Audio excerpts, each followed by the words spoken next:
Indian ethnic wear की दुनिया में चल रही है एक जबरदस्त जंग। वेदांत वर्सेस रेमंड, कौन मारेगा बाजी। कंपनी परिचय।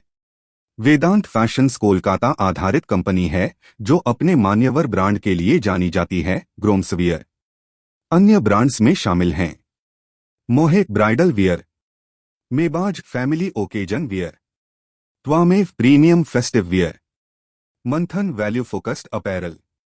Business model. कंपनी का बिजनेस कैपिटलाइट फ्रेंचाइजी मॉडल पर आधारित है। सभी 678 स्टोर्स फ्रेंचाइजी पार्टनर्स द्वारा चलाए जाते हैं। वेदांत केवल डिजाइन, ब्रांडिंग और होलसेलिंग संभालता है। इससे कंपनी को 45% से अधिक मार्जिन और लीन वर्किंग कैपिटल साइकिल में मदद मिली। हालिया संघर्ष FY25 Q4 FY25 में राजस्व 367 रुपए करोड़ पर स्थिर रहा। ऑपरेटिंग प्रॉफिट 166 रुपए करोड़, मार्जिन घटकर 46% हो गया, जबकि पिछले साल 49% था। नेट प्रॉफिट 101 रुपए करोड़ पर आ गया। लागत में वृद्धि, कर्मचारी खर्च और प्रमोशन एक्टिविटीज में बढ़ोतरी देखी गई। Same store sales growth negative रही, जिससे लॉयल ग्राहकों की कमी का संकेत मिलता है। स्लोडाउन के मुख्य कारण। कमजोर कंज्यूमर सेंटिमेंट, खासकर मिड प्रीमियम ग्राहकों में खरीदारी को लेकर हिचकिचाहट। आंध्र प्रदेश और तेलंगाना जैसे मार्केट्स में कमजोर प्रदर्शन।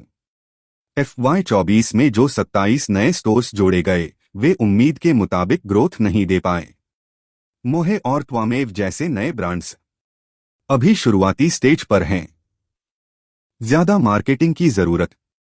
स्टोर प्रोडक्टिविटी कम, इससे कुल मार्जिन पतला हो गया। कंपनी परिचय।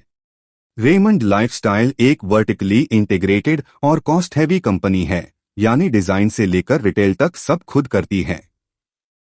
इसके प्रमुख ब्रांड्स में शामिल हैं Raymond fabrics, Park Avenue, Color Plus, Parx, Ethnix ethnic wear category.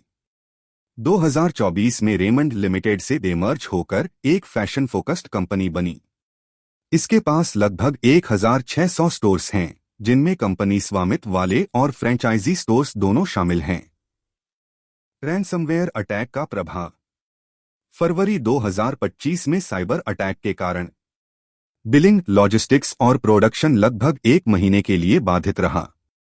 इसने कंपनी के वॉल्यूम और लागत दोनों पर बुरा असर डाला। बुनियादी समस्याएं। राजस्व वृद्धि पहले से ही धीमी हो गई थी। FY25 में जो 170 नए स्टोर खोले गए, वे अपेक्षित ग्रोथ नहीं दे पाए। एथनिक्स ब्रांड भी उम्मीदों के मुताबिक स्केल नहीं कर पाया। ब्रांडेड अपैरल का मार्जिन गिरकर केवल 4% रह गया, जिसके पीछे थे कमजोर बिक्री, नए स्टोर्स से जुड़े हाई फिक्स्ड कॉस्ट, भारी विज्ञापन खर्च, रिटेल स्ट्रक्चर बना बोझ। रेमंड का बड़ा रिटेल नेटवर्क धीमे मार्केट में घाटे का कारण बन गया क्योंकि फिक्स्ड कॉस्ट हाई है। कंज्यूमर डिमांड में कमजोरी है। डेमर्जर और रणनीतिक बदलाव। 2024 के अंत में रेमंड लाइफस्टाइल ने रेमंड लिमिटेड से अलग होकर फैशन केंद्रित कंपनी के रूप में खुद को स्थापित किया। इसमें गारमेंट एक्सपोर्ट डिवीजन और high value cotton shirting segment शामिल हैं। अब कंपनी फ्रेंचाइजी आधारित मॉडल की ओर बढ़ रही है ताकि लागत कम हो और लचीलापन बना रहे। शेयर प्रदर्शन। वेदांत फैशंस स्टॉक दिसंबर 2024 से 30% गिरा, अब भी 48x पे पर ट्रेड कर रहा है। रेमंड लाइफस्टाइल में 2025 तक 65% गिरावट। निवेशकों का भरोसा हिला है। स्ट्रेटेजी में फर्क। वेदांत फैशंस धीमी स्टोर एक्सपेंशन, फोकस अब मोहे की प्रोडक्टिविटी सुधारने पर। Low cost high margin structure बनाए रखने की कोशिश।